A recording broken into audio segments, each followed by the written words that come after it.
हम लोग सारे देश भर में ये कह रहे हैं कि आजादी का आंदोलन नहीं था। यदि आजादी के आंदोलन का नायक हमारे लोगों को आने वाले आजादी में और आने वाले लोकतंत्र में रियल रिप्रेजेंटेशन का अधिकार देने के लिए तैयार नहीं है, उसके विरोध में आमरण अनशन करने के लिए तैयार है, उसको आप लोगों ने आजादी के आंदोलन का नायक माना।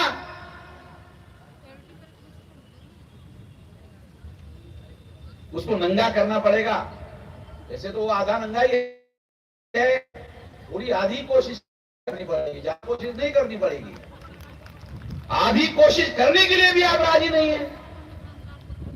आप अपने लोगों को इसके लिए जागृत नहीं करोगे तो आपके साथ जो उनके साथ लगे हुए हैं, अरे आपके साथ आएंगे कैसे जब तक उनसे आप लोग अलग नहीं करोगे। उनसे उनको अलग करना पड़ेगा तो फिर ये मैदान भरेगा। क्यों नहीं भरेगा? ये मैदान कि मैंने अधिकारियों को पूछा भाई कितने भर सकते हैं, तो आधा ही रख दिया। अभी तो ये तो पूरा रखा ही नहीं। मैंने अभी आते आते पूछा, अरे ये तो मैं अभी बुक करने वाला था ये पूरा भरने के लिए, अभी मैं दूसरा कार्यक्रम यहाँ पूरा मैंने गए तो आधा ही रह गया। तो यहाँ कार्यक्रम करने का जरा कोई मीनिंग नहीं रहा अभी तो, क्योंकि तो हम लोग जितना इकट्ठा कर सकते हैं तो उसके लिए जगह ही नहीं हो रही है अभी रामलीला मैदान। 2-3 लाख लोग तो हमने आरएसएस के हेडक्वार्टर 3.5 लाख लोग लेकर गए थे। यहाँ तो जगह नहीं है, यहाँ तो 60-70 हजार से ज्यादा लोग नहीं आ सकते। साथियों, मैं आपको ये बताना चाहता हूं कि यदि आजादी का आंदोलन होता तो फिर गांधी जी को हमारे लोगों के मिले हुए अधिकारों के विरोध में आमरण अनशन करने की क्या जरूरत थी? अगर वो हमारे ही मिले हुए अधिकारों के विरोध में छीनने के लिए आमरण अनशन कर रहे थे तो फिर वो आजादी का आंदोलन भी चला रहे थे, वो कैसा चला रहे थे? ये सिंपल सवाल हमारे दिमाग में पड़ना चाहिए।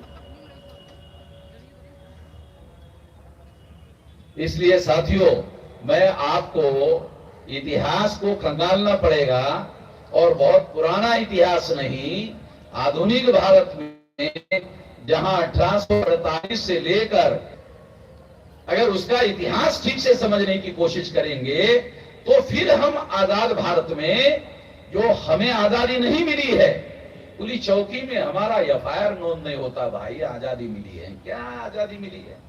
हमारे लोगों को आदिवासी इलाके में 500 आदिवासियों को एफआईआर नोंद करने के लिए जाना पड़ता है, जो सुप्रीम कोर्ट कहता है कि ये संवैधानिक अधिकार है।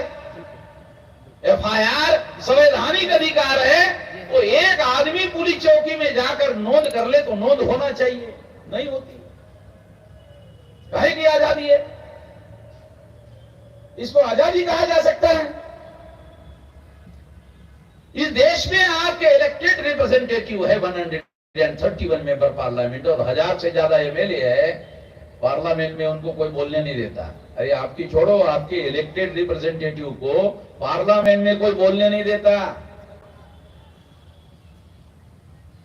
जब आपके इलेक्टेड रिप्रेजेंटेटिव को बोलने नहीं देता कोई, और लोकसभा का सभापति ही उनको रोकता है। हीरालाल परमार का नाम सुना? 82 में संसद में जब 82 में रिजर्वेशन विरोधी आंदोलन हुआ था गुजरात में, वो संसद में बोलना चाहता था तो सभापति ने कहा, परमार जी आपकी कांग्रेस पार्टी ने आपका नाम बोलने के लिए नहीं दिया है, आप नहीं बोल सकते। हम बहुत जल्दी भूलने वाले लोग हैं। हमारे पिछवाड़े पे डेली लात पड़ती है, मगर भूलने का हमारा ऐतिहासिक रिकॉर्ड है। हम बहुत जल्दी भूल जाते हैं और फिर नई नई कहानियां हमारे सामने आती रहती है।